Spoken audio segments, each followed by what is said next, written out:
Las primeras situaciones de peligro se produjeron como consecuencia de lanzamientos de faltas directas. En este caso será Chano el que dispare y Sempere bien colocado que detiene bien. Y la réplica de Mayer que sale ligeramente desviada.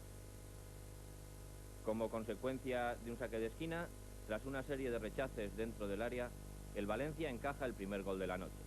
Al final es Yáñez quien marca. Vemos la jugada repetida, los rechaces por una y otra parte y al final Yáñez hasta la red. Alegría entre los jugadores locales que se adelantaban en el marcador. Ya en la segunda mitad es Chano otra vez el que dispara ajustado al poste. Sempere se estira bien, pero no llega a tocar el balón. Y en la otra portería es Nando ahora el que dispara por encima del portal de salva. También Romo tuvo su oportunidad después de esta internada, pero la defensa del Valencia aleja el peligro. Y ahora será Subirats el que con un buen disparo intente el empate.